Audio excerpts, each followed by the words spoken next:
Hey everyone, welcome to this explainer. Today we're going to completely reframe how you view customer service. We're taking it from a necessary expense, a real headache for the budget, and turning it into your company's absolute best secret weapon. For decades, organizations have operated under this one massive assumption about their customer service departments. Well, today we are going to break down exactly why that assumption is finally changing and how artificial intelligence is the engine making it all happen. Okay, let's dive right into a massive contradiction in modern business. Picture a CEO who just poured millions of dollars into upgrading their customer service. On paper, the whole shebang looks flawless. They've got the fancy new platforms, the slick automation, the rigorous operational reviews. They are tracking escalation rates and cost per contact like hawks. They did literally everything a sophisticated enterprise is supposed to do. Yet despite all of that, they were completely blind to the actual problem. Chapter 1. The Cost Center Trap. So to understand this trap, we really have to look at a foundational, decades-old assumption that created this exact mess in the first place, treating the department purely as a cost center. Now, to be fair, for a long time this made total economic sense. Think about your own company for a second. You've got millions of customer interactions scattered all over the place. Phone calls, emails, CRMs, random spreadsheets. Historically, the cost of taking all those scattered signals and piecing them together into something strategically useful, it was just way too high. The intelligence was there for sure, but the economics of actually harnessing it just didn't pencil out. So, what did businesses do? They adapted. They optimized the customer service function to be as cheap and as fast as humanly possible. But in doing so, they completely missed what the customer was actually trying to tell the enterprise. Which brings us back to that CEO I mentioned a minute ago. After spending this millions on upgrades, they sat in an executive meeting and asked this incredibly simple question: why are customers calling? And the room just went dead silent. It exposed this massive, critical blind spot.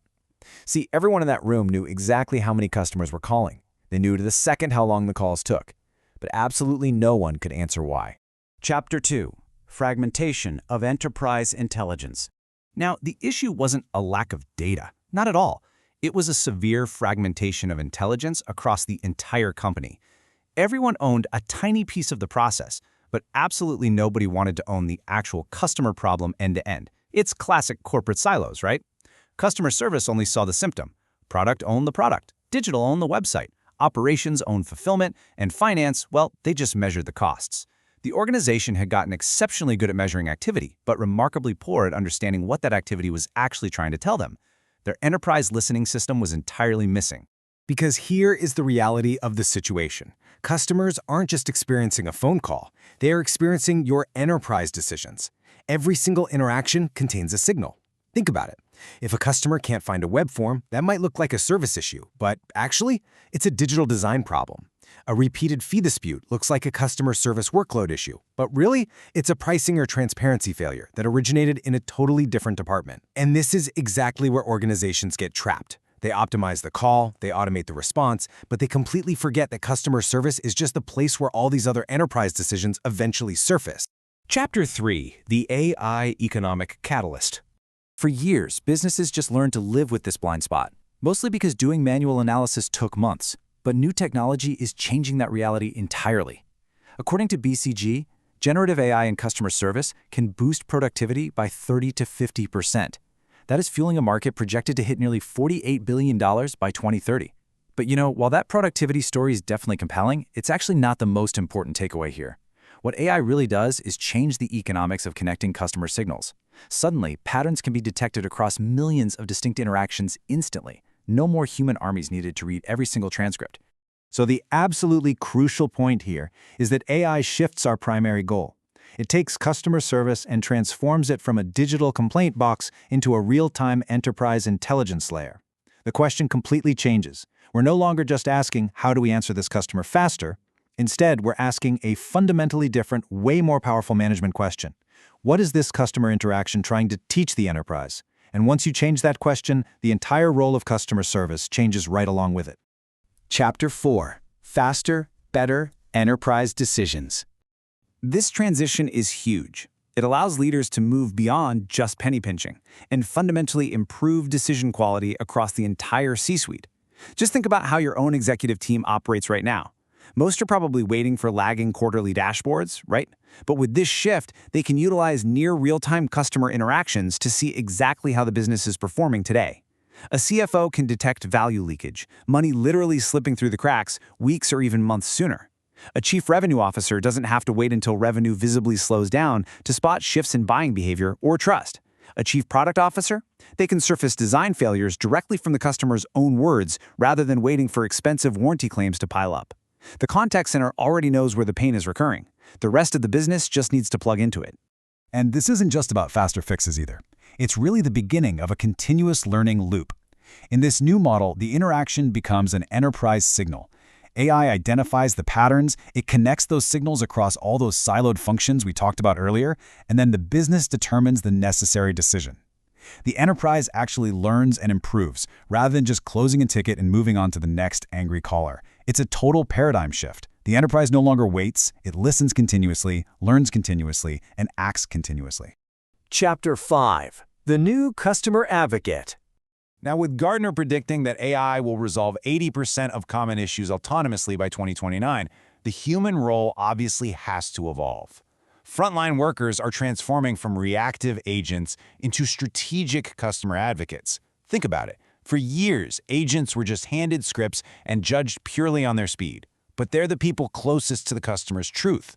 They hear the frustration way before it ever shows up as a churn statistic on a spreadsheet. In this new world, humans bring the judgment, the empathy, and the credibility. They validate whether an AI pattern is actually real, they distinguish a noisy, one-off complaint from a meaningful operational signal, and they translate that customer pain into real action. It's a fundamentally different and honestly far more meaningful role. When feedback stops disappearing into a black box, it completely changes brand perception, trust, and the whole emotional contract you have with your customers.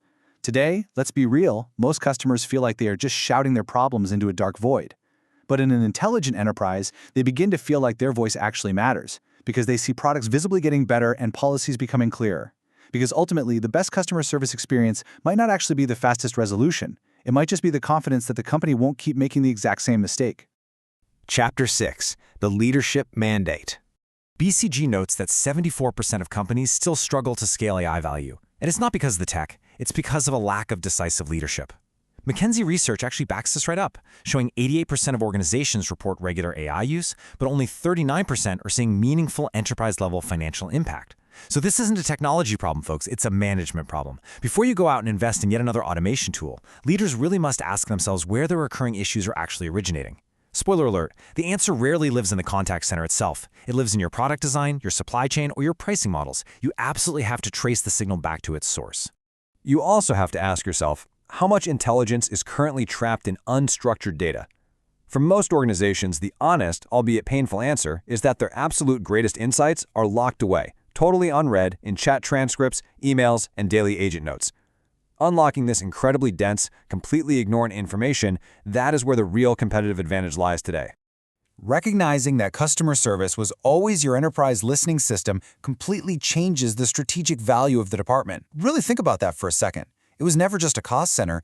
It has always been one of the richest repositories of enterprise intelligence that your organization possesses. We simply lack the ability to economically hear it before. But today, with AI, that excuse is totally gone.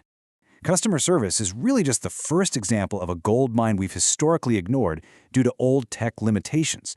So I'm going to leave you with this final thought to challenge your own operating models. What other department in your enterprise is screaming with valuable signals right now, just waiting for you to finally listen?